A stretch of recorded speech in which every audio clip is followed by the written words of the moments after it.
Emak-emak ini kira-kira masuk surga apa enggak? Punya apa masuk surga? Apa yang dimiliki sehingga berharap masuk surga? Kita semua tahu dengan Asia binti Muzahim, ya, istrinya Fir'aun. Dia harus disiksa, dibantai sampai mati, dihancurkan kepalanya dengan batu.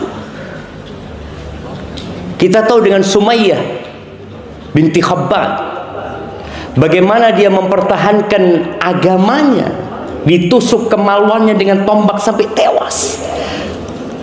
Apa yang kita lakukan jemaah? Kita berharap surga Allah itu. Apa yang kita kerjakan? Maka tolong kita pandai bercermin, ya. Rasul sallallahu alaihi wasallam mengatakan, man khafa adlaj. Barang siapa yang takut, maka dia akan bersegera untuk menuju ke rumahnya. Karena dia takut. Kekhawatiran masuk neraka itu yang membuat orang akhirnya bersegera menuju ke surga. Waman adlaj balagal manzil. Barang siapa yang segera, nggak mengatakan nanti, andai kata, dia bersegera menuju ke rumahnya, dia akan sampai ke tempatnya, selamat dia. Lalu Nabi SAW mengatakan, ala inna sil'atallahi ghaliyah. Barang yang Allah tawarkan itu mahal. Ala inna sil'atallahil jannah. Barang yang Allah tawarkan ini surga, jemaah. Surga yang luasnya seluas langit dan bumi. Surga yang kerudung bidadarinya, kalau semua isi bumi ini digunakan untuk membeli kerudung bidadari, nggak cukup, jemaah. Tapi kata Allah Azza wa Jal, bal tu'thiruna al-hayatad dunya. Tapi kalian lebih mementingkan kehidupan dunia. Wal akhiratu khairu wa abqa. Sedangkan akhirat itu lebih baik dan lebih kekal. Tapi perlu perjuangan ke sana. Pernah suatu hari Rasulullah SAW didatangkan kepada beliau sebuah kain dari sutra. Kalau sekarang banyak kain yang lembut, ya, tapi di masa itu kasar, jemaah, pakaian-pakaian para sahabat Nabi. Ketika kain lembut itu dipegang sama para sahabat, dia lihat, ya Allah, lembutnya, bagusnya, indahnya. Lalu Nabi SAW melihat kepada mereka, lamanadilu Sa'ad. Kalian tahu, sapu tangannya Sa'ad di surga itu lebih lembut dari itu, kata dia. Sapu tangan yang biasa digunakan, setelah digunakan dibuang, itu lebih lembut dari sana. Maka ahibati fillah, ketika berpikir masuk surga, Nabi SAW pernah bertanya kepada seorang wanita yang datang curhat kepada Nabi SAW. Kita semua sering dengar cerita itu. Bahkan mungkin cerita itu sudah terpatri di dalam jiwa kita, tapi berat bagi kita untuk mengamalkan. Ini perempuan datang, lalu Nabi tanya sama dia, adzatu zaujin anti? Engkau punya suami? Kata wanita ini, na'am ya Rasulullah, aku punya suami. Kaifa anti lahu? Nabi tanya, gimana sikapmu kepada suamimu? Perempuan ini menjawab dengan jawaban kebanyakan perempuan. Kebanyakan wanita kalau ditanya bagaimana sikapmu kepada suamimu, ya aku nggak menyia-nyiakan dia, yang aku mampu aku layani. Kata wanita ini seperti itu. Terus apa Nabi mengatakan, barakallahu fiik, ahsanti. Nabi menyampaikan sebuah pesan kepada wanita ini untuk dibawa kepada seluruh wanita yang datang setelah dia. Unduri aina anti minhu. Lihat, ya, lihat bagaimana sikapmu kepada suamimu, kata dia. Lihat. Fa innama huwa jannatuki au naruki. Suamimu itu surgamu atau nerakamu. Lihat.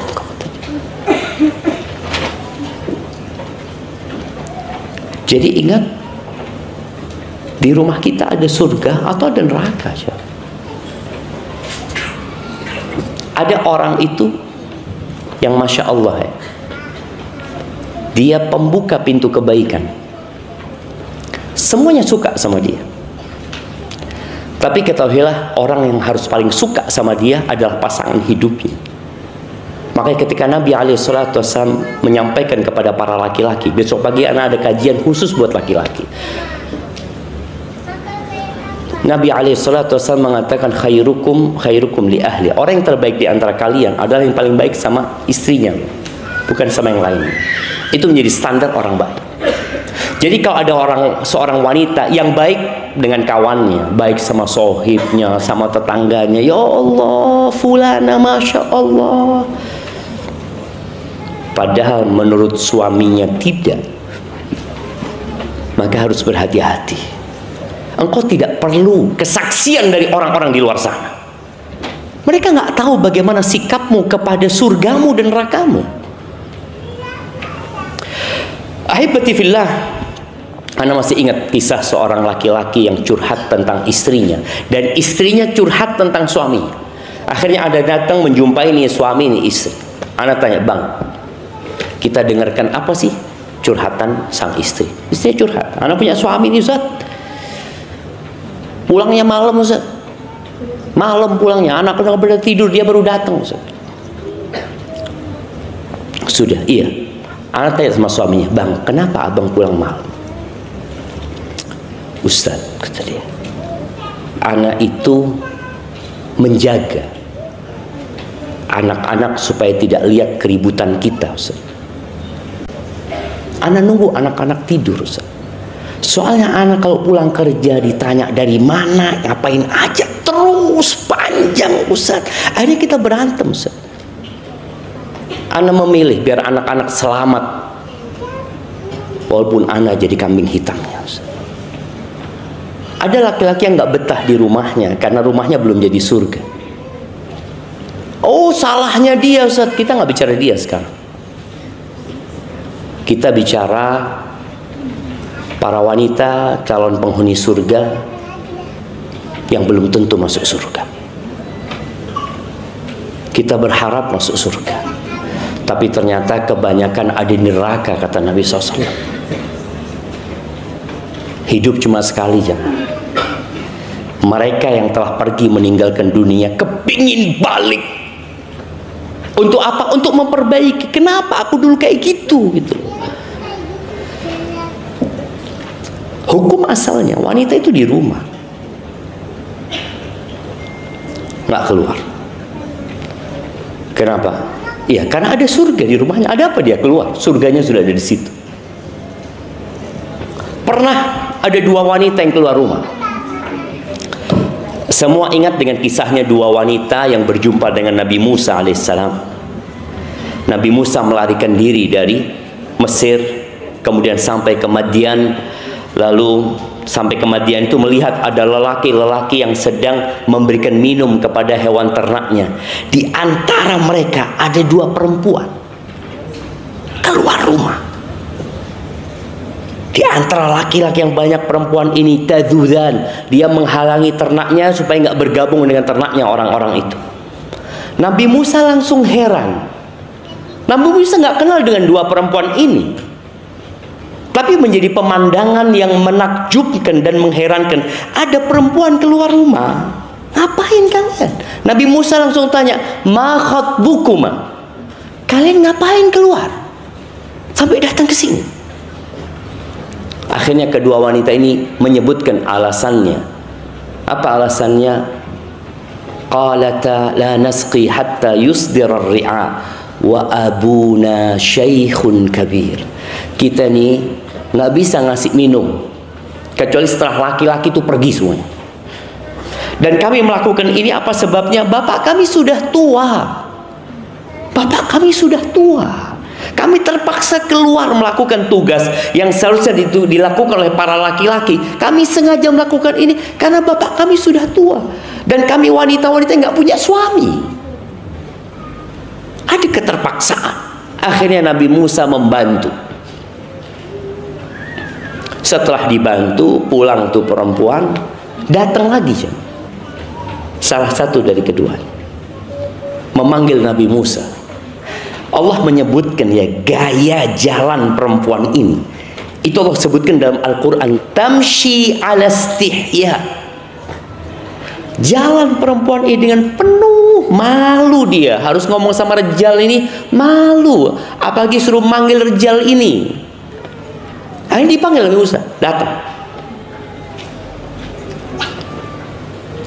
Setelah terjadi obrolan, salah satu dari perempuan itu mengatakan, ya abati istajirhu, inna khaira man istajarta al-qawiyul amin. Ayah, kerjakan dia, ayah, jadikan dia pegawai, ayah. Artinya kita perempuan masa harus keluar terus, ayah. Dan sebaik-baiknya orang yang jadi pegawai itu adalah orang yang kuat dan amanah. Sampai akhir cerita, Nabi Musa dinikahkan dengan salah satu putri orang tersebut. Selesai. Wanita itu lepas dari tugasnya yang memberatkan dia, yang dia lakukan karena memang nggak ada orang lain yang melakukan. Jadi ahibati fillah, di dunia ini ada surga.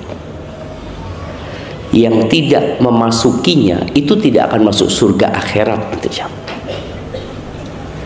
Di dunia ini ada surga yang ketika orang itu hidup di dunia tidak masuk ke surga ini, maka dia beresiko besar untuk tidak masuk surga di akhirat. Apa surga itu? Mengenal Allah Azza wa Jalla, beriman kepada Allah. Sebagian kita hidup nggak kenal sama Tuhan. Tuhannya membuat aturan, dia nggak mau ikutin aturan Tuhannya. Kita lebih suka mengikuti nafsu dan kemauan kita. Allah Azza wa Jalla mengatakan kepada istri-istri Nabi di surat Al-Ahzab di ayat 33, Allah mengatakan waqarna fi buyutikunna, kalian tinggallah, menetaplah di rumah-rumah kalian. Padahal rumah ini bukan milik perempuan ini, rata-rata rumah itu milik suaminya. Tapi Allah mengatakan tinggallah kalian di rumah-rumah kalian. Wala tabarrajna tabarrujal jahiliyatil ula. Kalau harus keluar rumah, kalau harus, jangan bersolek seperti bersoleknya orang jahiliyah, jangan. Ya kok keluar terpaksa silahkan. Tapi bagaimana kalau wanita nggak betah di rumahnya, bisa membuat suaminya betah di rumahnya, dia sendiri nggak betah? Maka jamaah rahimakumullah, perempuan itu kalau keluar rumah, siapa yang nungguin di luar? Setan. Ditungguin sama setan. Jadi harim-harim itu kalau keluar, setan tuh nungguin ya. Alhamdulillah keluar, kata setan. Sampai Nabi SAW mengatakan istasyrafah syaitan, dari jauh dilihat sama setan ini, oh keluar fulana ini. Karena tipu daya setan itu lemah, kata Allah. Inna kaida syaitani kana dha'ifa. Lemah tipu daya setan itu. Tapi ketika Allah berbincang tentang tipu daya wanita, Allah mengatakan inna kaidakunna 'azim. Tipu daya kalian itu besar sekali. Maka setan bagaimana memanfaatkan hal itu? Sampai sholat saja, di mana perempuan lebih baik sholat? Di rumah, jemaah. Ini ada seorang wanita yang datang kepada Nabi SAW. Namanya Ummu Hamid. Dia mengatakan, ya Rasulullah, aku tuh suka banget sholat bersamamu. Siapa yang nggak suka sholat di belakang Nabi Muhammad SAW? Yang ketika memandangnya kegalauan jadi hilang. Dia datang, ya Rasulullah, inni uhibbu salata ma'ak. Aku tuh suka banget sholat bersamamu ya Rasulullah. Apa kata Nabi SAW? Qad alimtu, aku tahu engkau suka sholat bersamaku, kata Nabi SAW. Tapi kata Nabi SAW, salatuki fi baitiki khairun min salatiki fi hujratiki. Ummu Hamid, salatmu di kamar tidurmu, bayangin ya, salatmu di kamar tidurmu itu lebih baik daripada salatmu di ruangan rumahmu. Kemudian Nabi mengajak lagi perempuan ini untuk berpikir, dan salatmu di ruangan rumahmu lebih baik daripada salatmu di rumah besarmu, dan salatmu di masjid kaummu. Artinya semakin dekat ke rumahnya, tapi udah keluar rumah. Awalnya di kamar, kemudian ke ruangan tengah mungkin ya, kemudian ke ruangan yang lebih besar. Kadang-kadang orang bikin musola ya di rumahnya, peliharaan orang. Sholatmu di masjid kampungmu, di musola kampungmu itu lebih baik daripada sholatmu di masjidku, kata Nabi SAW. Sholat di Masjid Nabawi itu 1000 kali jauh pahala daripada masjid lainnya. Tapi ternyata buat wanita, sholatmu di masjid kampungmu, yang berarti sholatmu di kamar tidurmu, lebih baik daripada sholatmu di Masjid Nabawi. Kita ini cari surga. Ini Nabi memberikan penjelasan sallallahu alaihi wasallam kepada Ummu Hamid ini. Kemudian Ummu Hamid itu minta supaya dibangunkan di ujung rumahnya, di tempat yang paling gelap. Dia sholat di sana sampai mati, nggak kemana-mana dia. Sampai seperti itu loh. Bagaimana perempuan menciptakan rumahnya menjadi surga. Tapi memang berat, jemaah. Keinginan untuk keluar, keinginan untuk happy-happy, majelis sana, majelis sini, ada keinginan itu. Tempat yang paling dicintai Allah itu apa? Masjid. Ahabbul biqa ilallahi masajiduha. Tempat yang paling cinta Allah itu masjid. Tapi ternyata perempuan lebih baik sholat di ujung rumahnya yang gelap, yang nggak kelihatan orang, yang ketika dia tutup pembantu nggak tahu, anak-anaknya nggak tahu, umminya sholat berapa rakaat, umminya berzikir berapa banyak, umminya baca Quran berapa juz, nggak ada yang tahu kecuali dia sama Allah Azza wa Jalla. Tapi untuk menjadi seperti itu nggak mudah. Nabi SAW menyebutkan ya tentang beratnya perempuan masuk surga, tapi di sisi lain mudahnya perempuan masuk surga. Ketika Nabi ditanya SAW, man khairun nisa, siapa wanita yang paling baik? Apa jawaban Nabi SAW? Kita kayaknya semua tahu jawabannya. Ana hanya mengingatkan kembali. Kenapa ana perlu mengingatkan kembali? Karena kita semua nggak pernah belajar kitabun nikah. SD, SMP, SMA, kuliah, S1, S2, S3, kitabun nikah itu kayaknya nggak pernah dipelajari.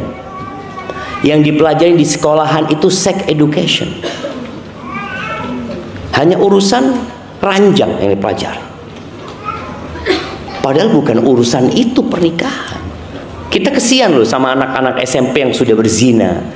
Bahkan anak SD, ingat ada 4 orang yang memperkosa seorang wanita. Yang paling tua dari 4 orang ini umur 16 tahun. Yang paling kecil umur 12 tahun. Diperkosa, dibunuh tuh perempuan. Dia tahu mencalurkan syahwatnya dengan cara yang diharamkan. Maka kita perlu belajar, bagaimana menjadikan laki-laki itu betah di rumah, bagaimana laki-laki itu tidak memandang yang haram di luar, yang dia bayangkan kapan ana sampai rumah ana. Kenapa? Selesai urusannya. Ana kok sampai baiti, ya Allah, semua beban hidup itu hilang. Kata Nabi SAW, khairun nisa, yang pertama, allati idza nadarta ilaiha sarratka, yang kalau dipandang menyenangkan hati. Seneng hati ini bojone. Ketika buka pintu rumah, ya Allah ya, dia ngelihat ada bidadari di rumahnya.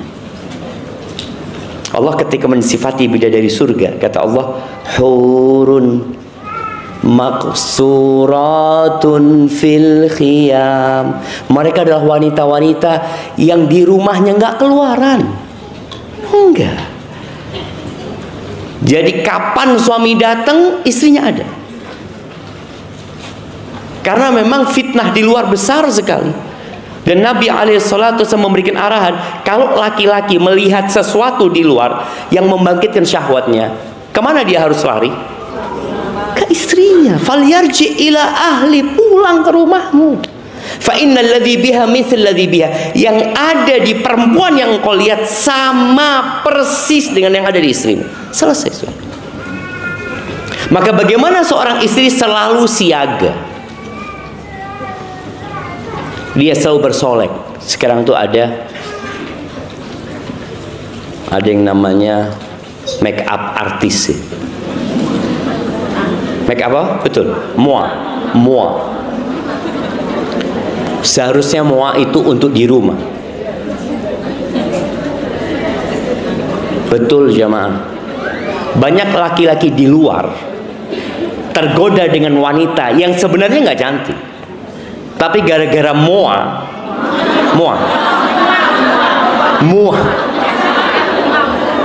iya, gara-gara make up itulah, gara-gara make up itu. Jadi dilihat perempuan ini, apalagi tadi setan sudah nungguin dia.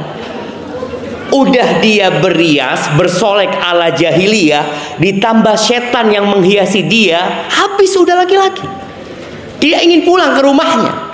Bagaimana ketika dia pulang, dia ngelihat istrinya lebih cantik dari semua yang ada di muka bumi ini.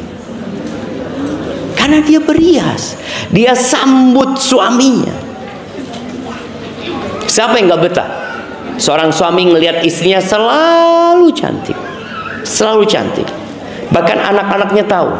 Karena ada harim-harim ini, kalau lagi sama sohibnya ketawa-ketawa, ya telepon ketawa-ketawa. Pas rejalnya datang, dimatikan HP-nya, pasang muka cemberut. Sampai anak itu ngomong, Mama kalau abah datang kok jadi kayak gini? Anak itu memperhatikan emaknya. Yang seharusnya dia enak dilihat sama suami, enggak. Dia sok jual mahal. Apa bi'gholi sama rejalnya. Loh, ini loh suamimu yang seharusnya disambut, yang seharusnya engkau tampil cantik buat dia, yang seharusnya rumah itu jadi indah. Aisyah radhiyallahu taala anha, dia tahu suaminya nggak punya. Nabi SAW bukan orang yang punya banyak harta. Dia tahu, dia ingin bersolek buat suaminya, sampai pinjem kalung Aisyah, pinjem. Buat siapa? Buat berhias untuk Nabi SAW. Kalau sekarang pinjem buat apa? Buat kondangan. Bukan buat suaminya. Kalau dipandang menyenangkan hati, kalau disuruh nurut. Susah sekarang cari harim yang nurut. Kenapa? Anak katakan susah. Ya inilah perempuan mengatakan, oh banyak Ustaz. Padahal rejalnya tadi baru ngomong sama anak. Aduh Ustaz, dari mana? Iya loh. Jadi kita itu merasa sudah baik.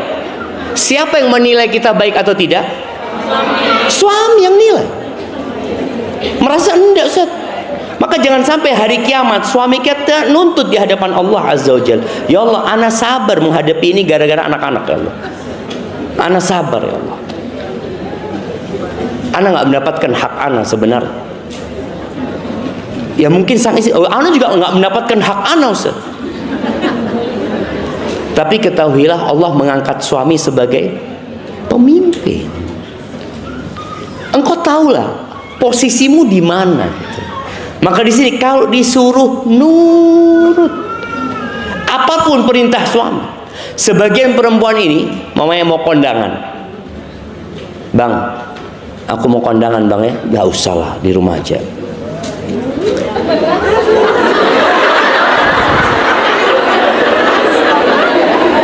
Apa yang terjadi sama perempuan ini? Merayu sana, merayu sini, macem-macem, ini itu. Ini pertanda dia nggak nurut. Ketika saya mengatakan enggak, siap bang, aku di rumah. Selesai. Bisa seperti itu? Ditelepon sama sohibnya, engkau nggak kondangan? Ayo berangkat, kata dia. Enggak, aku nggak boleh sama suamimu. Na'udzubillah, kata dia. Itu yang marja. Itu jangan mau diatur sama suami. Itu terjadi sekarang ya. Itu terjadi sekarang. Yang ini akan berdampak kepada anak-anak nanti. Kalau ngelihat uminya kayak gitu, berarti dia nanti sama suaminya kayak gitu juga. Maka mata rantai ini harus diputus. Kesian anak-anak kita kalau akhirnya harus masuk neraka gara-gara emaknya menjadi contoh yang buruk. Anak-anak itu ingat ya, anak-anak itu mungkin dia salah dengar, tapi anak-anak nggak pernah salah ngelihat ya. Nggak pernah anak-anak salah melihat. Berapa banyak emak-emak yang ngasih tau, nak, engkau jangan kayak gini nak ya, engkau jangan. Tapi dia ngeliat emaknya kayak gitu. Ada sebagian bapak yang ngatakan, nak, jangan ngerokok, sambil pegang rokok dia. Kira-kira denger anaknya apa? Ngerokok nak. Padahal bapaknya ngomong seperti itu. Maka tolong, bagaimana, kesian loh, kita ini ingin rumah tangga kita itu baik-baik saja. Kita ingin sampai surga bersama keluarga kita. Tapi kadangkala kita terlalu pede masuk surga. Terlalu pede, nanti bakal ditimbang loh jemaah. Ditimbang. Ingat seorang wanita yang Nabi SAW ditanya, ya Rasulullah fulana. Ada fulana ya Rasulullah. Oh ya Rasul, dia sholat malam, puasa sunnah, sedekah. Tapi kalau ngomong pedes ya Rasulullah, suka nyakitin tetangganya. Ini tetangga bukan suaminya. Ini tetangga. Apa kata Nabi SAW? Hiya finnar, la khaira fiha. Nggak ada baiknya tuh perempuan, neraka tempatnya dia. Kadang-kala kita merasa, oh ana sholli loh, ana udah puasa sunnah Senin Kemis loh, tapi ada hak orang lain yang tidak diberikan. Wa idza ghibta anha. Ini perempuan yang tadi, yang paling indah kata Nabi SAW, yang kalau dipandang nyeneng no hati, kalau disuruh nurut, kalau ditinggal sama suaminya. Suaminya kerja, apa yang dilakukan? Dia jaga kehormatan dirinya. Dikena no anak-anak dikena no omai. Ada perempuan rejalnya keluar rumah, alhamdulillah, langsung regut pegang HP. Dia merasa suaminya beban buat dia. Kemudian dia sibuk chatting fulan, nonton ini, nonton itu. Mulai dia membandingkan suaminya dengan suami orang. Dia dapat video di IG suami yang ngasih bunga sama istrinya, langsung dikirim ke rejalnya.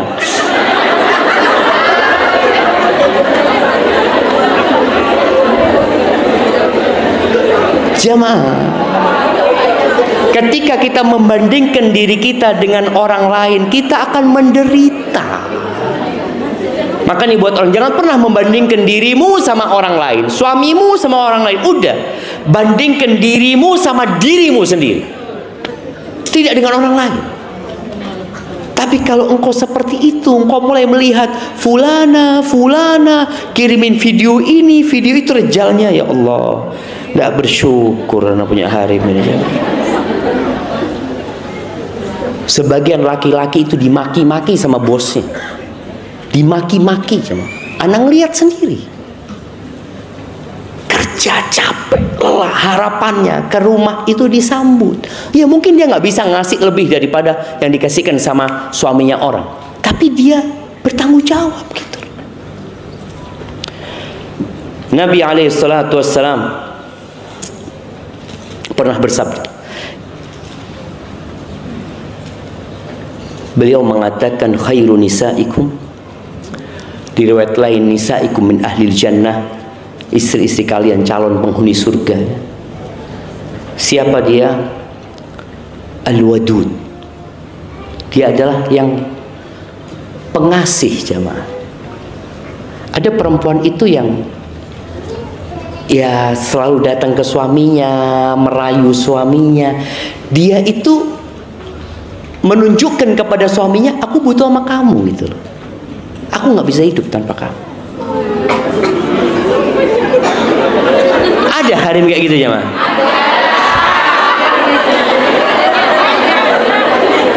Nah, artinya ada kondisi perempuan itu al-wadud, yang penyayang, sama anaknya penyayang, sama pertuanya sayang, sama semuanya sayang. Bahkan dia menunjukkan cintanya. Karena lelaki itu sangat senang sekali ketika istrinya menunjukkan, aku sayang loh sama kamu. Engkau kalau nggak pulang-pulang, aku kepikiran sama kamu. Tapi ada harim yang kalau sudah kumpul sama sohib-sohibnya, lupa sama rejalnya. Rejalnya telepon, aduh sopo ini telepon. Jadi dia nggak menghargai suaminya sebenarnya. Mungkin suaminya nggak tahu ya, tapi Allah tahu ya. Maka tolong jadilah al-wadud, yang cinta dan kasih sayangnya itu kelihatan. Maka Allah katakan wa ja'ala bainakum mawaddatan warahmah.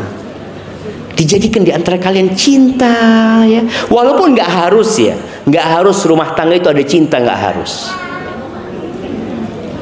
Bahkan kata Umar bin Khattab, fa inna aqallal buyut allati tubna 'alal hub. Sedikit rumah tangga yang dibangun di atas cinta, sedikit. Apalagi kalau sudah anaknya banyak, apalagi kalau sudah ajuz. Sampai rejal-rejal mengatakan apa? Al-ajuz bala wal bikru dawa, kata mereka. Sampai mereka.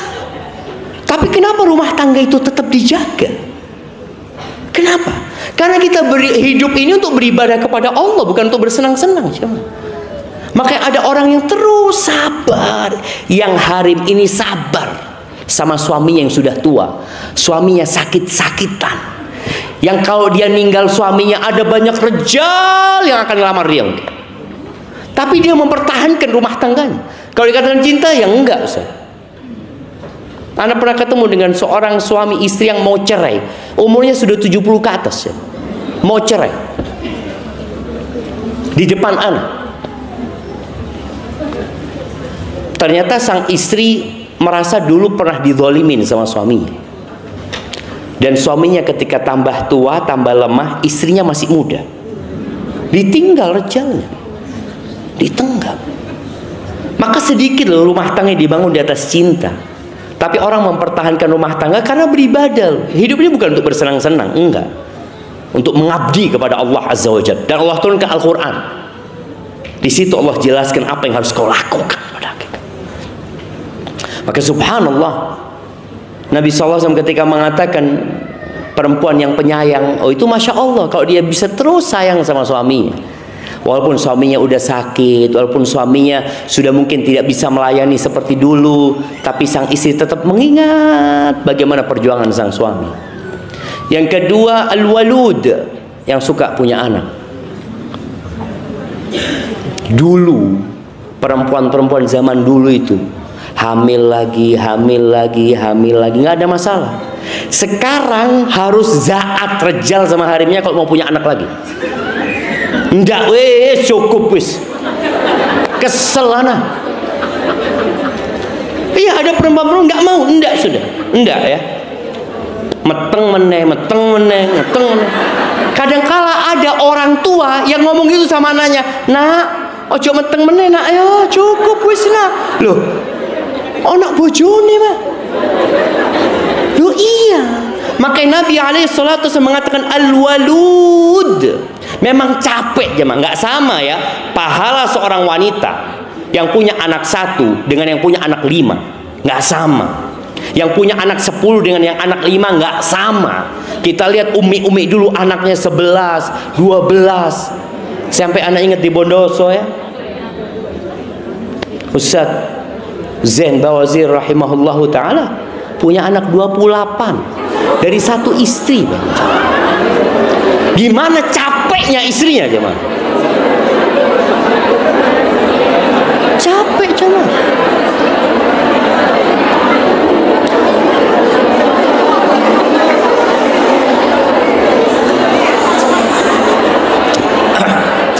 Nah, Udah cukup jamaah. Nanti dibicarakan sama suaminya. Jangan ngomong sama sohibnya tuh. Jangan. Karena akan ada yang suka ngembosi. Enggak, jangan. Suamimu ngomong, aku kepingin punya anak lagi.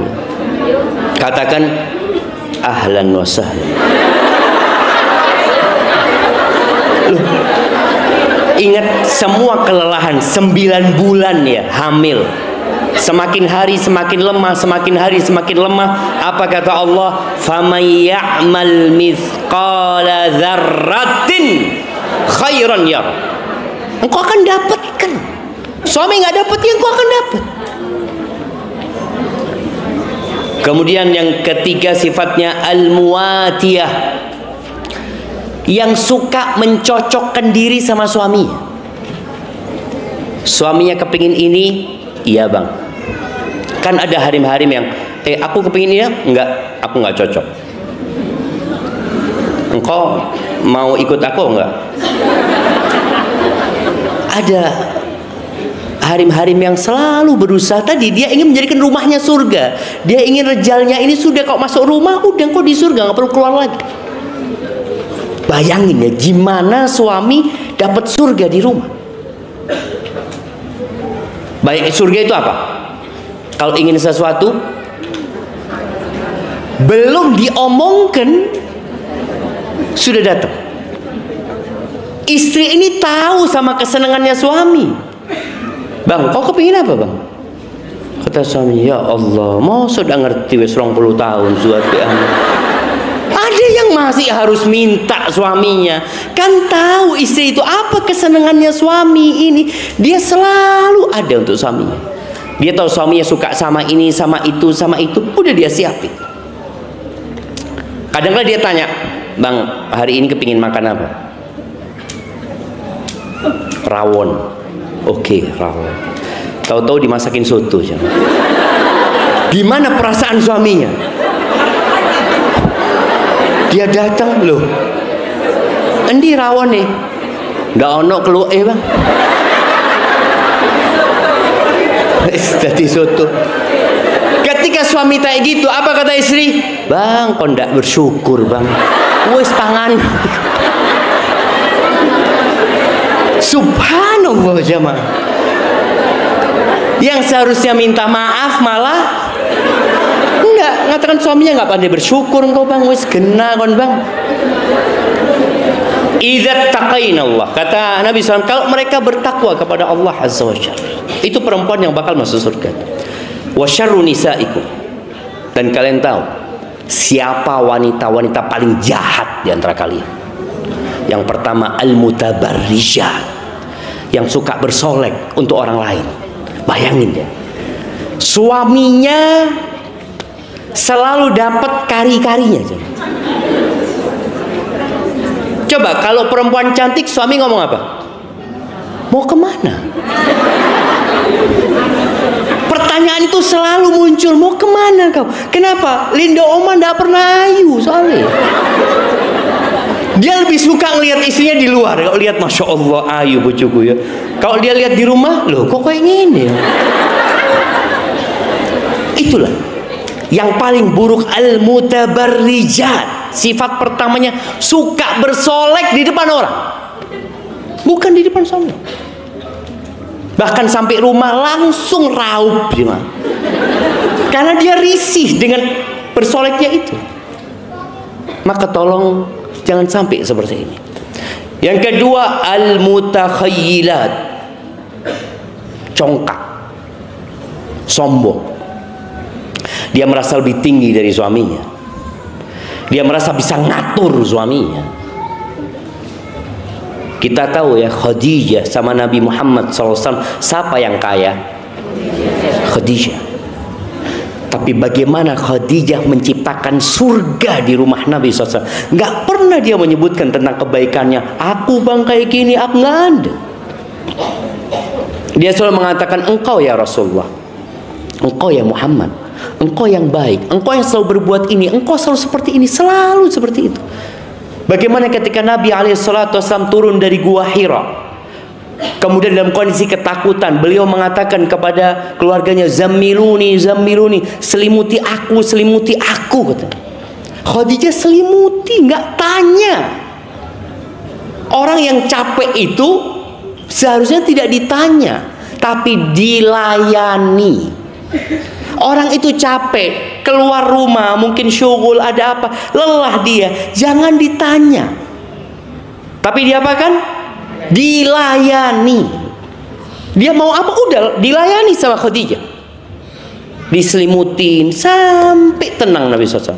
Tidak diminta cerita. Sampai Nabi cerita sendiri. Sallallahu alaihi wasallam. Kenapa? Karena suasananya membuat orang jadi mau cerita. Tapi ada orang yang malas cerita. Istrinya ngomong, "Mana apa, Bang?" Enggak ada apa-apa. Dia seakan-akan mau disidang sama ini hari. Layani suamimu, kondisikan suamimu, rumahnya dikondisikan, anak-anak disuruh enggak rame-rame sampai kondisinya senang. Insya Allah suami itu kalau senang di rumah dia akan cerita. Apalagi kalau dia menjadikan istrinya memang sebagai sahabat buat dia. Kemudian kata Nabi SAW, "Wahunnal munafiqat."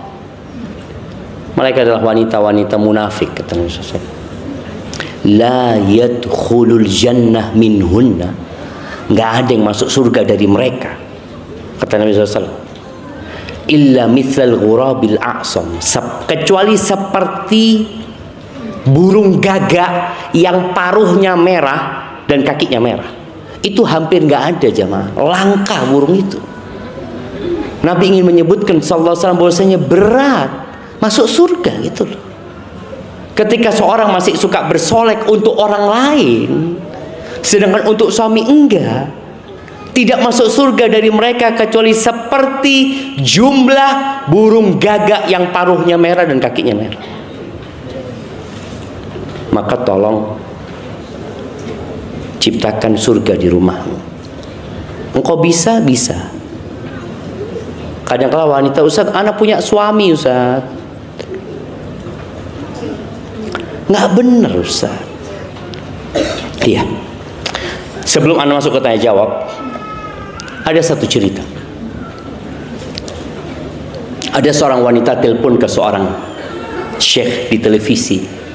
Dia ngomong, "Syekh, ana mau tanya, ana punya suami peminum, Syekh. Dia pemabuk. Kalau sudah peminum jangan ditanya dosa yang lainnya. Tadi malam dia datang ke rumah dalam kondisi ana sedang baca Quran, tengah malam," kata dia. Kemudian dia datang lihat anak baca Quran, diambil itu Quran, dirobek-robek, dibuang ke kamar mandi. Apa yang harus anak lakukan, Syekh? Kira-kira apa yang dilakukan, coba? Cerai. Syekh tanya, "Engkau punya anak?" "Iya, Syekh, anak punya anak 5 dari dia, Syekh." "Engkau punya keluarga?" "Keluarga anak di desa, Syekh, jauh," kata dia. Ini kalau nggak salah kisah di Aljazair apa di Maroko, jauh, Syekh. "Engkau yang ngasih nafkah ada?" "Nggak ada, Syekh." "Keluargamu?" "Nggak ada, Syekh," kata dia. Terus Syekh ngomong, Syekh ini umurnya 94 tahun coba, yang ditanya. Syekh itu ngomong, "Sabar nak ya, sabar nak. Engkau jangan gugat cerai." Kalau bicara secara syariat, boleh nggak dia gugat cerai? Boleh. Tapi Syekh mengatakan, "Sabar nak," katanya.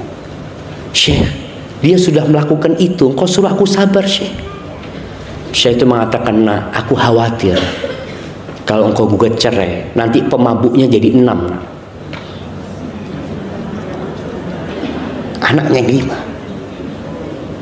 Karena ini perempuan gak punya apa-apa. Rejalnya akan ngambil anak-anak itu. Jangan," kata dia. Sudah.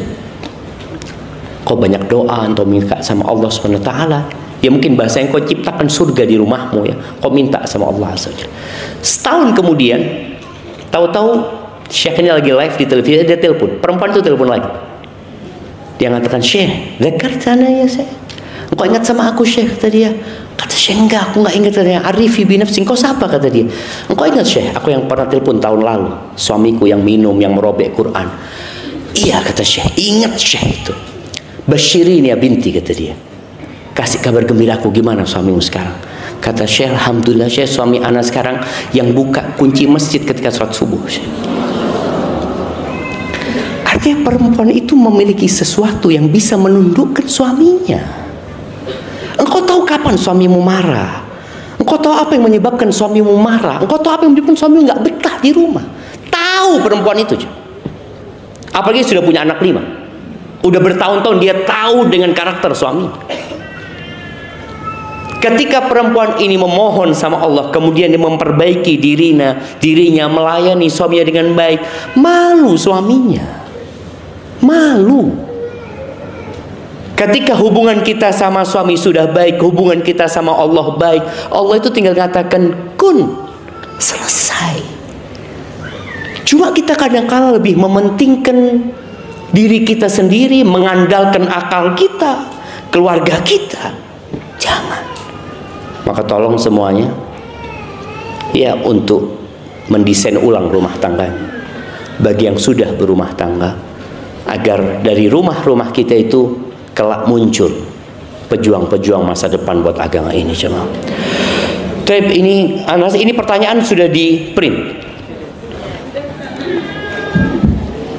Nanti kasih 3 pertanyaan Langsung. Oke, siap. Mau dimulai 3 pertanyaan langsung?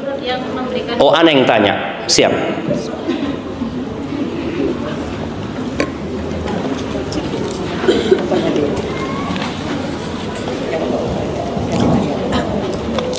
Ustadz, setelah kami sekeluarga hijrah, Allah uji kami dengan rezeki yang sempit. Apa yang harus kami lakukan, Ustadz? Ahibati fillah, kita yang tahu dengan hakikat kehidupan dunia ini, maka kita insya Allah akan sabar menghadapi ujian. Sabar itu ada 3. Sabar melaksanakan perintah Allah, sabar menjauhi larangan Allah, dan sabar menghadapi ujian dari Allah Azza wa Jalla. Maka buat yang disempitkan rezekinya, ketahuilah bahwa orang-orang yang hijrah menuju kepada Allah itu sebagian dibunuh, bukan disempitkan rezekinya. Tadi cerita Sumayyah, dibunuh dia, jamaah, disiksa oleh kaumnya. Sebagian hijrah ke kota Madinah, nggak punya apa-apa, tidur di masjid. Maka nasihat ana, berbaik sangkalah kepada Allah Azza wa Jalla. Luasnya rezeki bukan tanda cinta, tapi kesusahan boleh jadi tanda cinta Allah Azza wa Jalla. Nabi alaihi salatu wasallam mengatakan, idza ahabballahu 'abdan ibtala. Apabila Allah mencintai seorang hamba, maka Allah akan memberikan bala kepada dia. Faman radiya falahu ridha. Barang siapa yang ridha, maka Allah akan ridha sama dia. Wa man sakhita falahu sakhut. Barang siapa yang murka, Allah akan murka sama dia. Maka terus berbaik sangka sama Allah, berbanyak istighfar, memohon ampun kepada Allah untuk membuka pintu-pintu rezeki. Ustaz, saat orang tua yang sudah uzur usianya mendoakan keburukan untuk anaknya, apakah doa tersebut akan diijabah oleh Allah Azza wa Jalla? Ahibati fillah, Allah akan mengabulkan doa seorang hamba selama doanya itu tidak berisi dosa. Tidak berisi dosa. Kalau orang tua mendoakan keburukan padahal anaknya tidak melakukan kemaksiatan dan kedurhakaan, maka Allah nggak akan kabulkan. Dan tugas anak ini, kalau sudah punya orang tua yang lanjut usia, karakter orang itu biasanya berubah.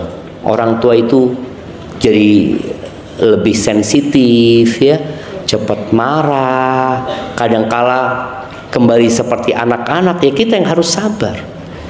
Ketika dia mendoakan keburukan, minta maaf sama orang tua. Boleh jadi ada sebab yang kita lakukan yang membuat dia mendoakan keburukan. Ingat ya, kita tuh disuruh berbakti kepada kedua orang tua kita yang soleh. Kita juga tetap disuruh berbakti kepada kedua orang tua kita yang fasik, pelaku dosa. Kita juga disuruh berbakti kepada kedua orang tua kita yang kafir. Kita tetap diperintahkan berbakti walaupun kedua orang tua kita kafir dan menyuruh kepada kekufuran. Jadi jangan berpikir kita wajib berbakti sama orang tua kalau orang tua kita khair. Enggak. Sampai yang kafir pun kita wajib berbakti. Yang nyuruh kepada kekufuran pun kita wajib berbakti. Tapi kita nggak boleh taat kepada kemaksiatan yang diperintahkan. Apa kata Allah? Wa in jahadaka ala an tusyrika bi ma laysa laka bihi ilmun fala tuti'huma wa sahibhuma fid dunya ma'rufa. Kalau orang tuamu nyuruhmu melakukan kesyirikan, jangan taat. Tapi tetap engkau mendampingi keduanya di dunia ini dengan cara yang baik, kata Allah. Maka tolong anak tetap berbakti sama orang tuanya walaupun orang tuanya zalim. Jika terjadi perceraian, siapa yang wajib menafkahi anak? Karena banyak teman-teman janda kerja keras menafkahi anak, mantan suami tidak mau menafkahi karena sudah bercerai. Apakah perceraian antara suami istri saja atau anak juga ikut diceraikan? Ini jamaah, tadi Ana sampaikan, banyak di antara kita yang berumah tangga tapi belum melewatin kitab nikah. Dia nggak belajar tentang bagaimana menikah, proses dari awal sampai menikah. Kemudian kalau terjadi perceraian gimana kondisinya nanti. Anak itu sampai kapanpun tanggung jawab bapaknya. Mau ikut emaknya tetap tanggung jawab bapaknya. Tapi memang ada di masyarakat ya, ketika anak itu ikut emaknya, emaknya ngomong enggak, engkau nggak perlu ngasih nafkah lagi. Ada perempuan yang seperti itu. Bahkan ada perempuan yang melarang anaknya berbakti sama bapaknya. Bapakmu jahat. Nah, iya, dia ceritakan keburukan bapakmu. Bapakmu nggak ngasih nafkah. Nah, ibu yang kerja, ibu capek. Ada seorang wanita yang curhat sama suaminya, sama dia ngatakan, Ustaz, bapak anak itu selalu KDRT sama ibu anak. Akhirnya ibu pisah sama bapak. Anak kelas 2 SD, kakak anak kelas 5 SD, perempuan 2 anak. Udah, bapak nggak ngurusin kita. Ibu anak jadi pembantu rumah tangga, nyuci di tempatnya orang, terus sampai anak-anaknya sukses ya. 2 anaknya jadi orang kaya, perempuan nih. Ketika itu bapaknya datang, biasa melihat anak-anak yang sukses, bapaknya susah, kepingin datang. Kata 2 anak ini, wallah Ustaz, ibu anak nggak pernah nyuruh anak benci sama bapak. Tapi anak ngelihat Ustaz, bapak anak zalim sama ibu, anak jadi benci sama bapak gitu loh. Ibu anak nggak pernah selalu ngomong, nah itu bapakmu. Nah, engkau wajib berbakti sama bapakmu. Nah, engkau punya rezeki bagi sama bapakmu. Karena yang terputus dengan perceraian itu hanya hubungan pernikahan. Hubungan persaudaraan nggak putus jemaah. Allah mengatakan innamal mu'minuna ikhwah. Orang-orang beriman itu bersaudara gitu. Yang putus itu hanya hubungan suami istri. Tetap ini saudara sesama muslim. Bapak anak-anaknya, maka ibunya itu tidak pernah menanamkan kebencian. Maka tolong apabila terjadi perceraian, maka duduk bersama sebelum bercerai. Ada masa iddah untuk membahas masa depan anak-anak tersebut. Karena bagaimanapun sejatinya janda yang berat itu janda yang ditinggal mati kalau punya anak. Tapi janda yang diceraikan, ia tetap yang wajib menafkahi anak-anaknya adalah bapaknya. Bukan cuma nafkah ya, pendidikan anaknya, semua urusan anaknya itu bapaknya. Walaupun anaknya ikut sama ibunya. Maka tolong itu diperhatikan. Ustaz, kami ingin bertanya, untuk menciptakan surga di rumah, setiap pagi setelah sholat subuh dan zikir pagi, kami membiasakan mengaji bersama keluarga dengan bergiliran. Setiap orang satu lembar, yang lainnya menyimak hingga 3-4 putaran bergilir. Apakah termasuk bid'ah? Karena kami membiasakan agar anak-anak kami tidak langsung tidur kembali setelah sholat subuh. Jazakallah khair wa barakallahu fiik. Enggak masalah jemaah. Karena sejatinya kita diperintahkan untuk membaca Al-Quran, kita juga diperintahkan untuk tadarus. Mungkin kita memilih waktu pagi itu karena itulah waktu yang bisa kumpul bersama keluarga. Mungkin ada yang nggak bisa di waktu pagi karena ayahnya habis subuh langsung berangkat kerja. Ada yang bisanya ba'dal maghrib umpamanya, atau bisanya ba'dal asar. Ya semua sesuai dengan kemampuannya. Nah, insya Allah nggak apa-apa. Dan ini mungkin juga bagaimana seorang istri merayu suaminya untuk ngaji sama dia. Dengan cara apa? Ngomong, bang, aku takut salah ngajinya, bang. Padahal bacaan suami lebih buruk daripada bacaan istri. Tapi sang istri tetap menjadikan suami sebagai pemimpin. Atau istri yang baca ayatnya, suami yang baca artinya. Barakallahu fikum. Apa yang harus kita lakukan jika suami tidak mau atau enggan belajar ilmu agama, meskipun sudah diajak dengan cara lembut, netral, sampai tegas? Dan bagaimana harus menghadapi suami yang enggan dan sering menunda untuk sholat di masjid? Hal ini diamati oleh anak laki-laki kami yang semakin besar, dan akhirnya sering dijadikan alasan oleh anak kami untuk juga tidak ikut sholat di masjid. Rasanya saya seperti mendidik dua anak, Ustaz. Anak kami dan anak mertua. Padahal saya sendiri juga butuh dididik oleh imam dan rumah tangga kami.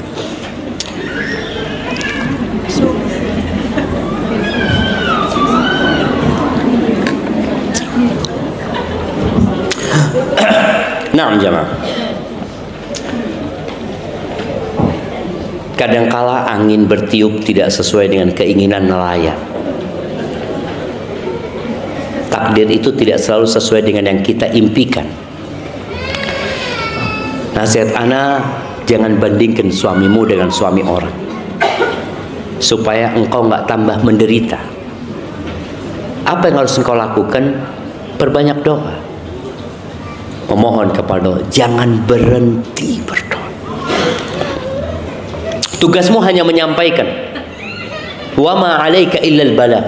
Nabi alaihi salatu wasallam ingin pamannya masuk Islam.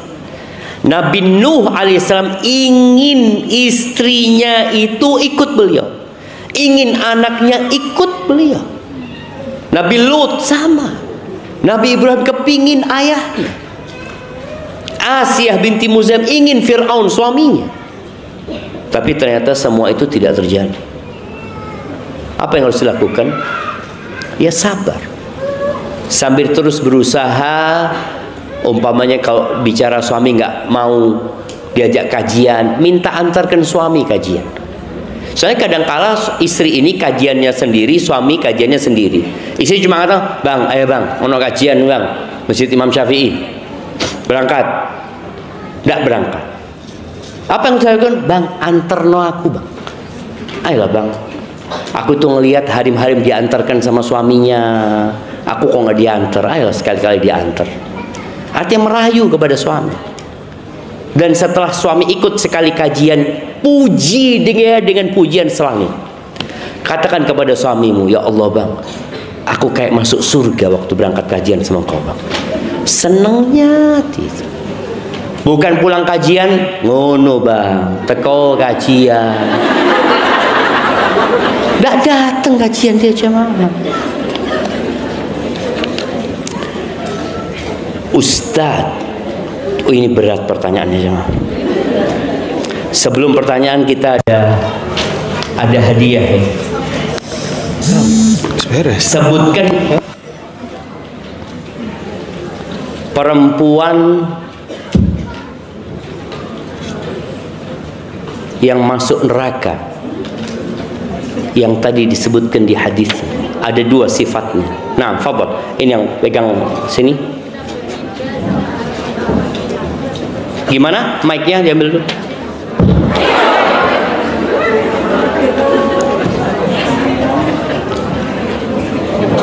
Iya, silakan. Al-mutabarrijat dan al-mutakhayyilat. Nah, al-mutabarrijat yang suka bersolek, suka dandan, dan congkak sama sombong. Jangan, hati-hati ya. Taib. Tadi disebutkan 4 kriteria wanita yang paling baik. Iya, mana mic-nya?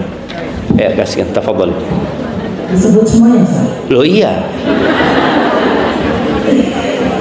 Kalau dipandang menyenangkan hati suaminya.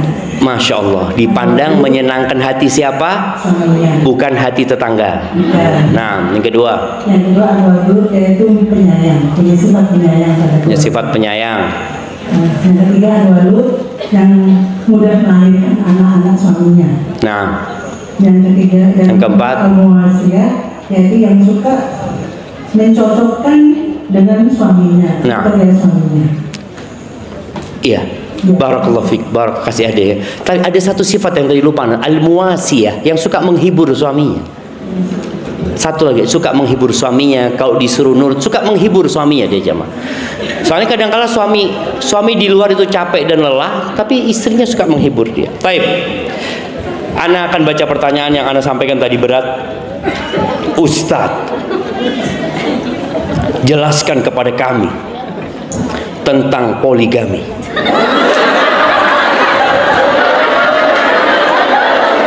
Tunggu dulu jemaah. Apakah semua lelaki boleh melakukannya walaupun istrinya tidak bermasalah? Dengarkan, makanya dengerin dulu. Ustadz jelaskan kepada kami tentang poligami. Apakah semua lelaki boleh melakukannya walaupun istrinya tidak bermasalah? Bagaimana jika poligami diawali dengan perselingkuhan? Apakah istri pertama boleh meminta cerai? Iya, mau jawaban yang menyenangkan? Apa jawaban yang sebenarnya? Jamaah, syariat poligami ini berat buat kaum laki-laki. Berat. Kalau kaum laki-laki dikasih pilihan antara poligami dengan berzina, lebih mudah mana bagi dia? Berzina. Dia punya uang 100 juta, dia bisa berzina dengan 100 wanita tiap hari ganti-ganti. Tanpa masalah sama mertua, tanpa masalah sama ipar, sama orang tua, ya sembunyi-sembunyi selesai dia. Tapi ketika bicara poligami, ada beban yang harus dia emban. Beban yang paling besar adalah istrinya yang dia cintai, ibu anak-anak. Beban dia bagaimana dia menghadapi mertua, bagaimana dia menghadapi ipar, bagaimana menghadapi omongan orang. Jadi jangan dipikir poligami itu sesuatu yang mudah. Lebih mudah sholat sunnah 2 rakaat, lebih mudah sholat malam 11 rakaat, selesai. Tapi bicara poligami yang memang diperbolehkan sama Allah Azza wa Jal, tapi berat. Iya, suami berat, istri juga berat, Ustaz. Nah, betul. Tapi Allah Azza wa Jalla ketika membuat syariat ini, menurunkan syariat ini bisa dilakukan. Tapi karena hidup di dunia ujian, jadi nggak semuanya senang-senang. Ada orang yang berpikir, kalau punya harim 2, malam ini di sini, malam ini di sini. Kalau harimnya 4 di sini, terakhir ikut di masjid. Nabi alaihissalam punya istri 9. Akhirnya beliau tidur di rumah di kebun. Sallallahu alaihi wasallam. Sebulan jemaah. Supaya kita tahu syariat ini diperbolehkan tapi berat. Namun bisa dilakukan. Berat buat wanita.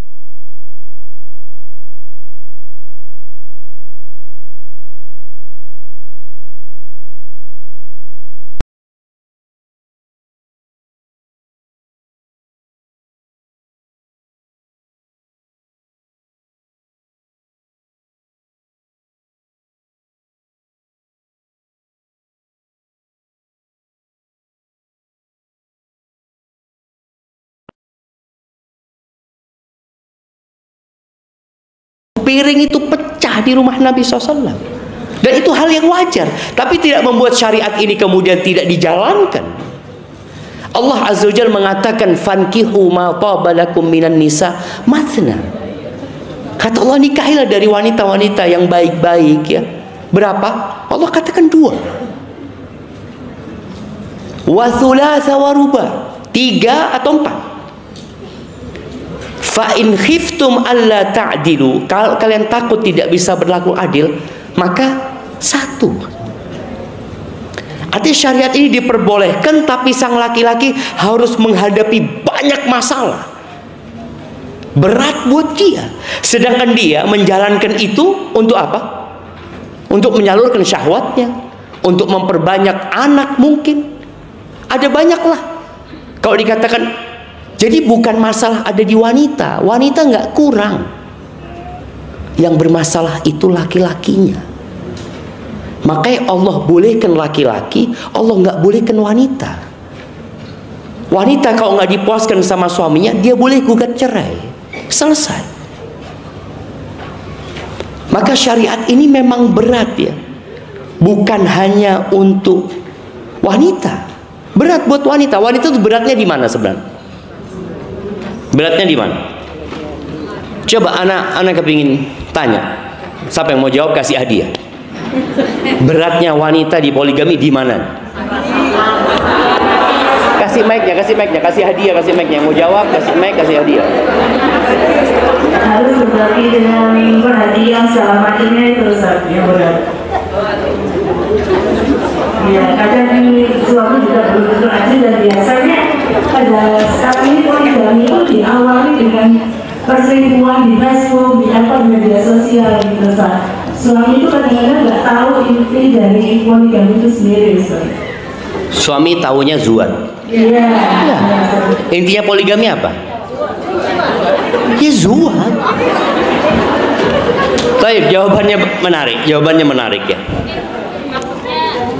Awalnya tuh tidak. Oh ya, ada yang awalnya nggak bagus, ada poligami yang tidak sehat, betul. Poligami yang sehat pun berat. Jangan dipikir ini karena nggak sehat. Coba Ustaz dari awal dia baik-baik saja, sama aja. Suami itu kan lebih mencintai istri tuanya dulu, Ustaz. Harusnya suami itu lebih mencintai istri tuanya. Tetap istri tua itu nomor 1, nggak akan jadi nomor 2. Loh, istri tua itu sampai kapan nomor 1, nggak akan jadi nomor 2. Betul Ibu. Tapi yang Anda ingin sampaikan, beratnya bagi wanita itu hanya di perasaan. Mau suaminya seperti Nabi Muhammad SAW, tetap perasaannya diuji.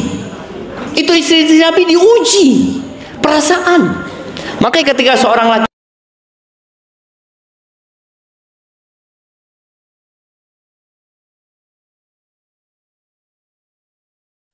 aman, tidak apa-apa bang, fadol, sebulan tidak apa-apa bang, yang penting kirim fulus.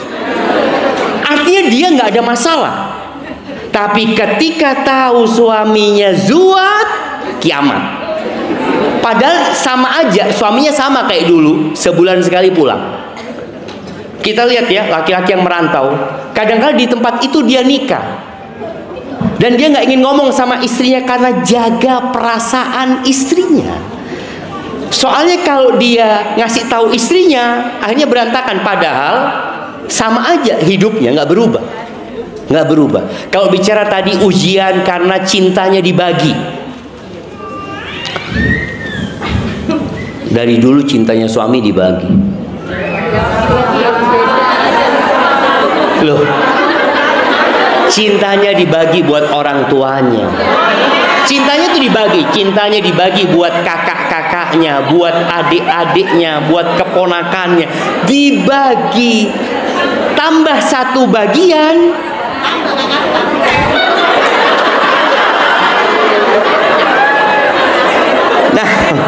Nah, jemaah. Artinya gini, ana ingin menyampaikan pesan ya buat para wanita yang suaminya poligami, yang suaminya menikah lagi. Ketahuilah bahwa suaminya sedang mengambil haknya dia. Dia punya hak berapa?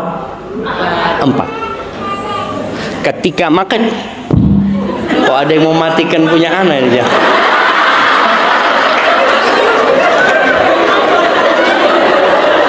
Nah, jemaah, makanya perempuan-perempuan ini yang suaminya belum ngambil haknya, kena no bojone. Ketika suaminya ngambil haknya nanti, engkau sabar. Suamimu tidak sedang menzalimi. Karena sekarang dianggap suami yang poligami itu suami yang tidak setia. Padahal imam orang-orang yang paling setia adalah Nabi kita Muhammad SAW. Nabi kalau ditanya siapa yang paling dicintai, kata Nabi SAW, Aisyah. Gak bisa ngomong Aisyah tetap gitu. Tapi apakah kecintaan beliau kepada Aisyah membuat beliau akhirnya tidak poligami? Beliau tetap poligami. Jadi jangan berpikir suamiku poligami karena dia nggak cinta lagi sama aku. Enggak loh. Dia mungkin ada sesuatu yang harus dia salurkan. Dia takut dengan yang haram dan dia tahu resikonya berat. Lebih berat jadi istri pertama apa istri kedua?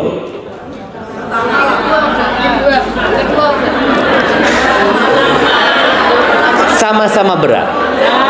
Sama-sama berat. Boleh jadi lebih berat daripada jadi istri pertama. Tapi ingat ya, istri kedua itu jadi omongan orang. Istri kedua nggak ada yang salah. Nggak ada yang salah. Yang dia lakukan boleh, benar. Tapi maksudnya itulah ujian gitu loh. Istri kedua jadi omongan orang. Mertua itu anaknya jadi istri kedua, mikir, nak ya opo abah nak ya, apa katanya orang nak.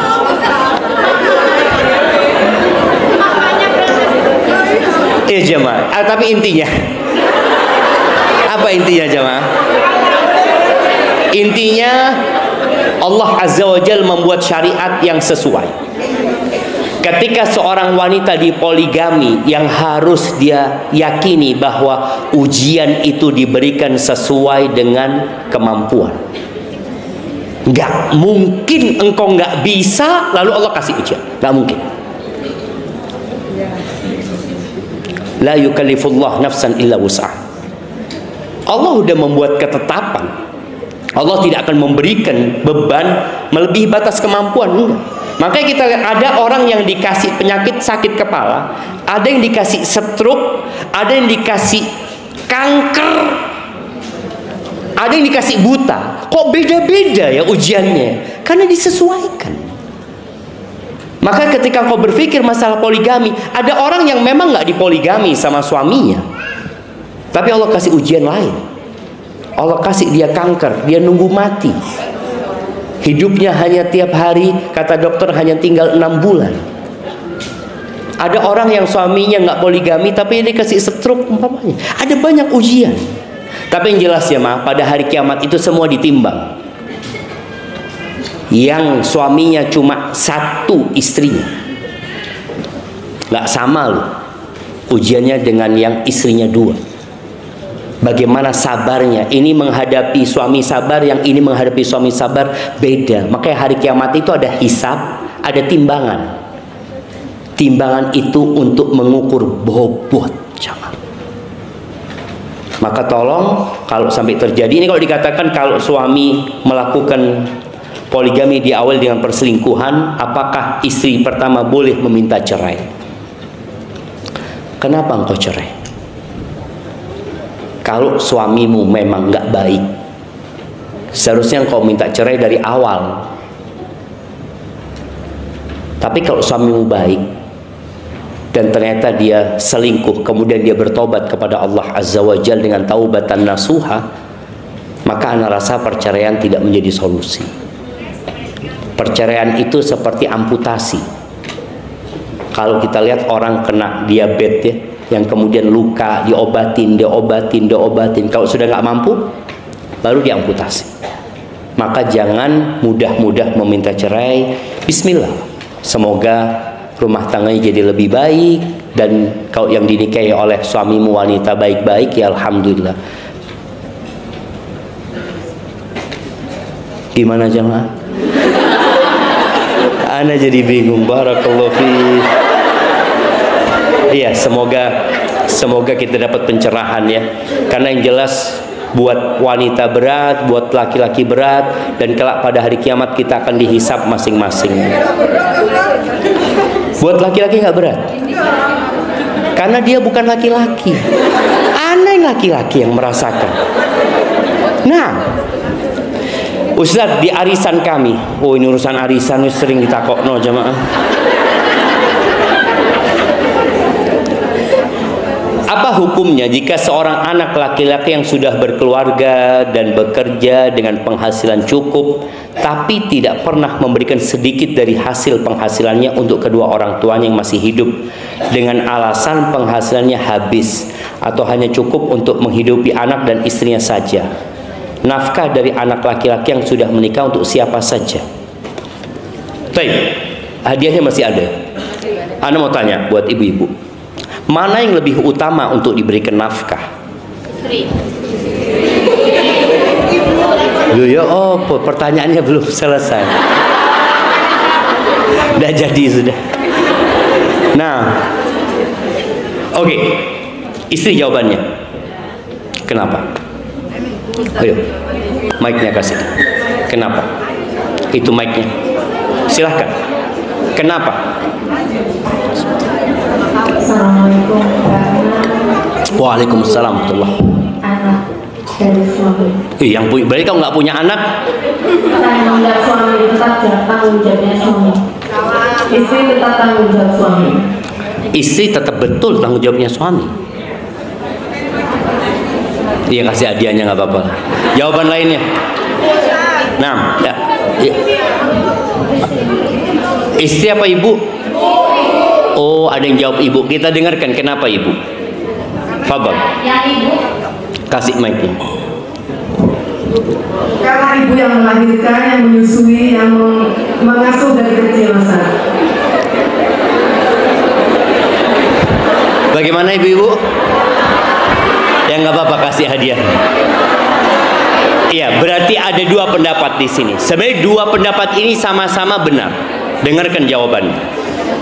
Yang pertama, kalau bicara nafkah, ibu, ya, ibu-ibu dengerin dulu. Kalau bicara nafkah, maka yang lebih wajib adalah istri. Kenapa? Karena terjadi akad antara Ana sebagai seorang laki-laki dengan mertua yang dia nyerahkan putrinya sama Ana. Ana terima, Ana katakan gabiltu nikaha wa tazwija bil mahril madhkur, maka Ana tanggung jawab dengan perempuan itu. Yang sebelumnya perempuan ini siapa yang ngasih nafkah? Bapak sama ibunya.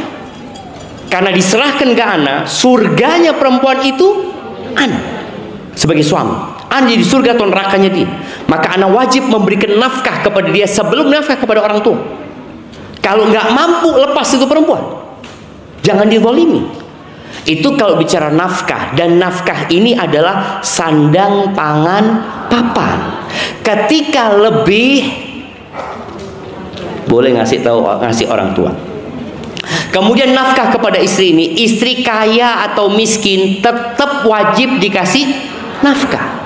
Beda sama orang tua. Anak itu baru wajib memberikan nafkah kepada orang tua kalau orang tuanya miskin.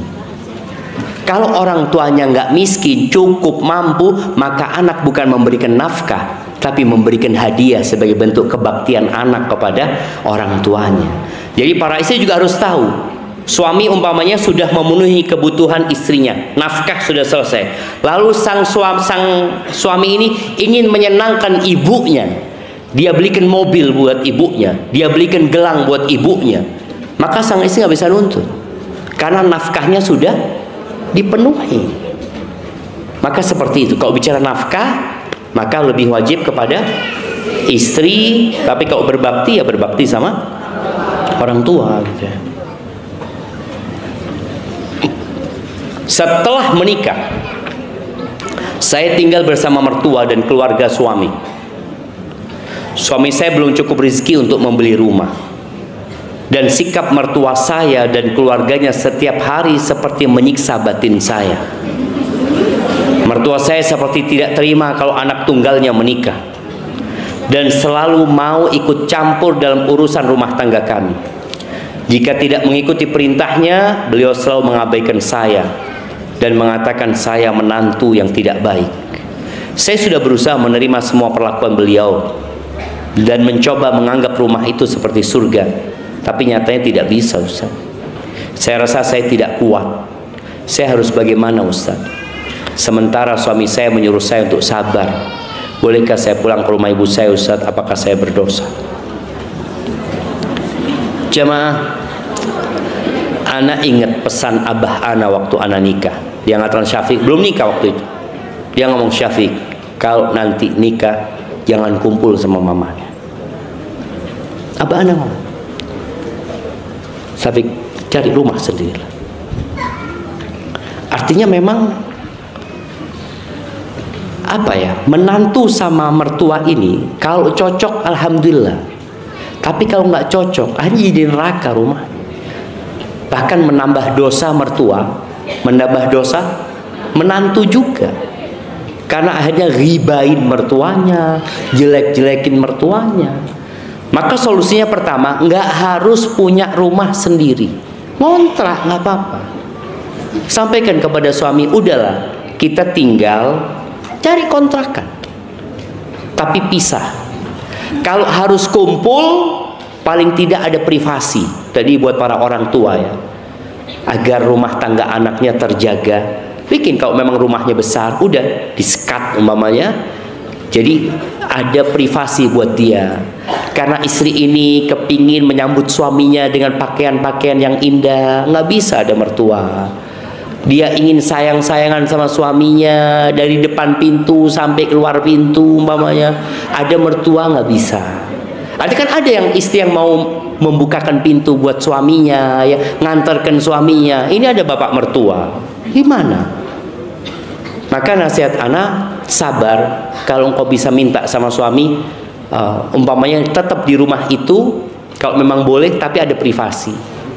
Atau kalau nggak, ngontrak rumah yang tidak jauh dari rumah mertua. Karena sebenarnya ya itulah ujiannya. Allah Azza wa Jalla mengatakan, wa ja'alna ba'dakum li ba'din fitnah atasbirun. Kata Allah, kami jadikan sebagian kalian itu ujian loh buat orang lain. Kalian sabar enggak? Mudah-mudahan dengan sabar menghadapi mertua ya. Mertua jadi jatuh cinta sama menantu. Jadi ada menantu yang pinter, yang bikin mertuanya kelepek-lepek sama dia jamaah. Karena dia selalu menghormati mertuanya, ya, menyanjung mertuanya, sampai mertuanya jatuh cinta. Maka tolong kalau engkau belum bisa, belajar bagaimana menundukkan mertua. Artinya bagaimana mertua jadi cinta sama dia. Barakallahu fiik. Di zaman modern dengan kecanggihan sosial media yang sangat pesat, bagaimana jika istri bekerja di rumah tapi lewat sosial media? Boleh-boleh aja selama suaminya memberikan izin ya, dan pekerjaannya halal. Satu, bagaimana agar tetap menjaga dirinya agar tidak jadi fitnah bagi orang lain? Ya lihat pekerjaannya apa gitu ya. Bagaimana jika pekerjaan di sosial media sebagai sarana edukasi dan inspirasi? Misalnya cara memasak, berpakaian dan lain-lain yang banyak dilakukan ibu-ibu zaman modern. Daily vlog. Apa saja adab sedangkan suara wanita saja adalah aurat ya. Pertama, suara perempuan bukan aurat ya. Jadi kalau perempuan ini kalau ingin memberikan kontribusi kepada umat ya, atau cari fulus, tolong jangan menjual dirinya, jangan menjual wajahnya, jangan menjual tubuhnya. Tapi kalau mau jual itu jual keterampilannya, jual keahliannya. Karena banyak wanita dieksploitasi itu wajah dan tubuhnya. Tapi jangan. Engkau wanita terhormat, kalau mau ngasih edukasi sudah, dia aja yang tentang masak, suara dia menjelaskan. Karena suara perempuan bukan aurat, tapi dia nggak boleh suaranya di mendayu-dayu, jangan seperti itu. Apa yang harus dilakukan untuk terhindar dari ain? Padahal kita butuh memposting dagangan kita agar khayal ramai tahu jika kita sedang berjualan. Jemaah, bicara ain itu hak, ain itu ada. Apa yang perlu kita lakukan? Jangan berhenti berlindung kepada Allah. Kita selalu disuruh membaca Qul a'udzu birabbil falaq min syarri ma khalaq wa min syarri ghasiqin idza waqab wa min syarri naffatsati fil uqad wa min syarri hasidin idza hasad. Baca itu. Jadi kalau bicara orang jualan takut sama ain, gimana dia jualan? Ya tadi, dengan dia membaca doa ketika buka tokonya, dia membentengi dirinya dengan memohon kepada Allah, dijaga niatnya, setelah itu serahkan sama Allah Subhanahu wa ta'ala. Ustaz, bagaimana menciptakan surga di rumah jika istri sibuk melakukan banyak pekerjaan sendirian, mulai dari pekerja membantu suami, mengurus anak, mengurus suami yang manja, mengurus mertua yang sudah tua. Saya sudah terlalu lelah setiap harinya, Ustaz. Bagaimana membuat kebahagiaan di dalam rumah jika istri sendiri tidak bahagia? Masya Allah. Bismillah.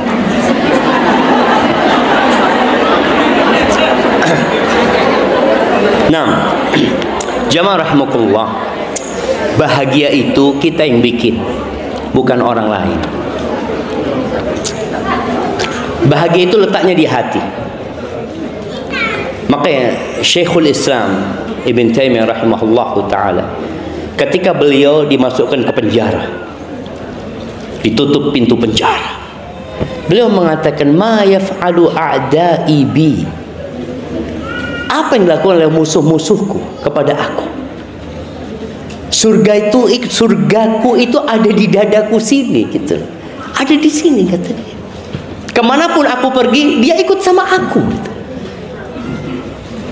Ketika aku di penjara, ya itu menjadi tempat khalwat buat aku. Ketika aku harus diasingkan, ya itu menjadi siah perjalanan di bumi Allah Azza wa Jalla. Ketika aku dibunuh pun, semoga kematianku menjadi mati syahid, ya. Maka seorang yang mungkin tidak bisa bersenang-senang, bukan nggak bahagia dia, ya. Dia nggak punya pembantu. Kita tahu Fatimah binti Muhammadin sallallahu alaihi wasallam. Fatimah ini putrinya Nabi alaihi salatu wasallam. Dia putrinya Khadijah. Dia bersama Khadijah adalah wanita termulia kelak di surga Allah Azza wa Jalla, bersama Asiyah dan bersama Maryam. Itu nggak punya pembantu. Bahkan kerjanya lebih berat. Dia itu kalau mau makan harus giling gandum sendiri sampai kasar tangannya. Dia masih punya bayi yang bernama Hasan. Baru selesai dia nifas, tahu-tahu hamil untuk anak yang namanya Husain. Sampai suaminya kesian, nyuruh Fatimah minta pembantu kepada ayahnya, karena nggak punya Ali bin Abi Thalib. Miskin Ali bin Abi Thalib, nggak punya fulus dia. Sampai Fatimah ngomong sama Nabi SAW, Nabi nggak ada ngomong sama Aisyah radhiyallahu anha. Apakah Nabi kemudian sallallahu alaihi wasallam memberikan pembantu? Tidak. Tapi dikasih amalan yang semua orang bisa mengamalkan. Nabi alaihissalatu wasallam menyuruh keduanya kalau mau tidur malam, ya, di tempat tidurnya, untuk baca subhanallah 33 kali, alhamdulillah 33 kali, Allahu Akbar 34 kali. Itu lebih baik daripada pembantu. Maka coba didawamkan, istiqomah engkau baca itu, dan terima kondisimu. Dan jangan pernah membandingkan dirimu dengan orang lain. Kalau harus membandingkan dirimu, bandingkan dengan yang di bawahmu. Banyak yang lebih susah dari dirimu. Maka dengan cara itu, surgamu akan dapat engkau hadirkan di tempatmu. Karena sekali lagi, kebahagiaan itu bukan di tas, ya, Ma. Kebahagiaan itu bukan di gelang-gelang emas. Kebahagiaan itu bukan di pakaian. Tapi kebahagiaan itu di hati kita dengan menerima takdir Allah Azza wa Jalla. Tapi ini kayaknya pertanyaan terakhir, ya, Ustaz. Bagaimana agar saya meyakinkan diri saya kalau perceraian saya yang kemarin adalah takdir, atau hanya keegoisan kita berdua? Bagaimana saya bisa mengatasi trauma pernikahan saya yang gagal kemarin? Mantan suami sekarang meyakinkan saya terus untuk kembali bersama, padahal beliau sudah menikah lagi.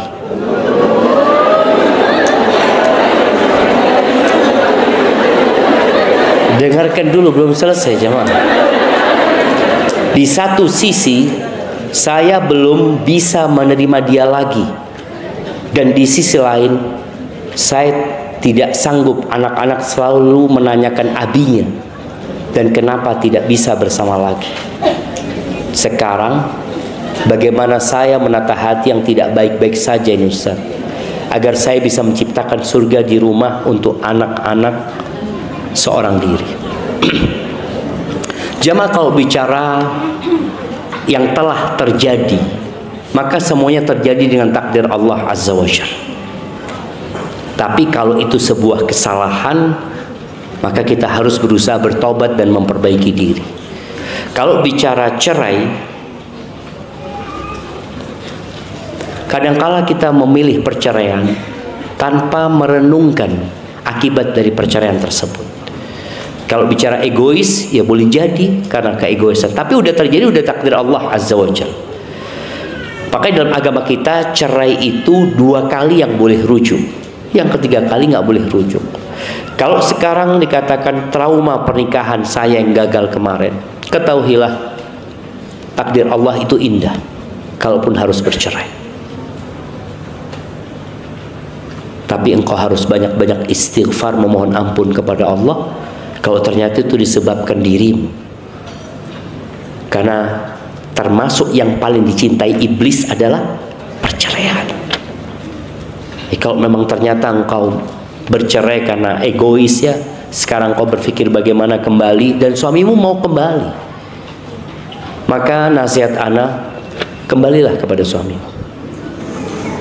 Pandanglah kelebihannya bukan kekurangannya. Wallahi jamaah, semua orang punya kekurangan. Kalau kita fokus dengan kekurangan, nggak ada yang mempertahankan rumah tangga, nggak ada. Semua kita mempertahankan rumah tangga kita karena kita melihat kepada kelebihannya. Ada orang yang sudah menikah 20 tahun, 25 tahun, dia benar-benar mengatakan, Ustaz, suami ana ini tidak memberikan hak ana, Ustaz. Tapi ana sabar, sudah mudah-mudahan jadi pahala buat ana.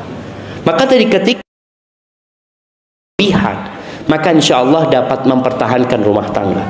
Kalau dikatakan tadi engkau punya anak-anak yang harapannya anak-anak itu ketika engkau meninggal dunia mereka jadi anak-anak soleh yang mendoakan.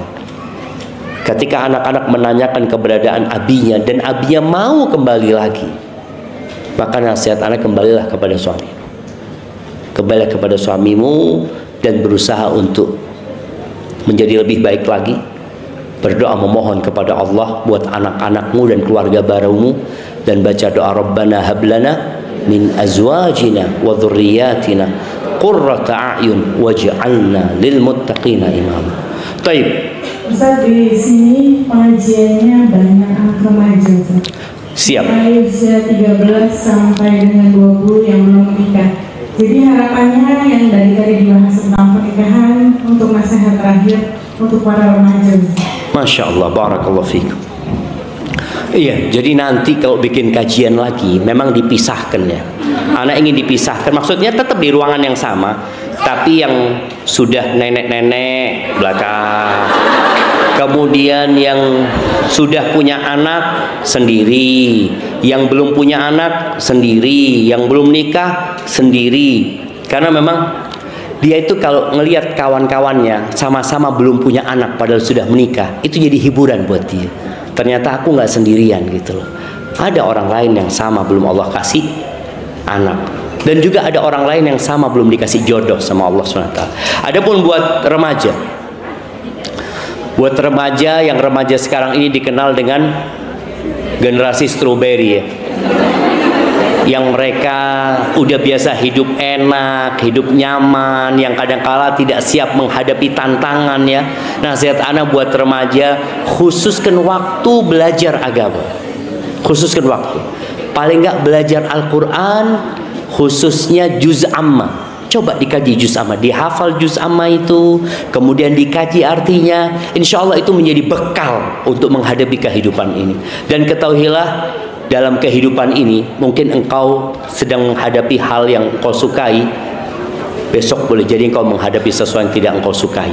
Maka kuatkan berbaik sangka kepada Allah. Fa inna ma'al usri yusra. Inna ma'al usri yusra. Itu mungkin buat para remaja, dan semoga ada kajian khusus buat remaja nantinya ya. Sudah ada kajian khusus buat remaja? Tiap apa? Sebulan sekali. Alhamdulillah. Semoga itu menjadi bimbingan buat mereka, dan ya hadir ketika kajian, jangan telat. Semoga dengan itu engkau mendapatkan ilmu dan diangkat derajatmu oleh Allah SWT. Barakallahu fiik. Itu yang dapat Anda sampaikan. Kurang lebihnya Anda mohon maaf ya. Yang benar dari Allah Jalla Jalaluh, yang salah dari diri Anda pribadi. Allah dan Rasul yang terbebaskan dari kesalahan itu. Sallallahu ala nabiyina Muhammadin wa ala alihi wasallam. Anda mohon undur diri. Assalamualaikum warahmatullahi wabarakatuh.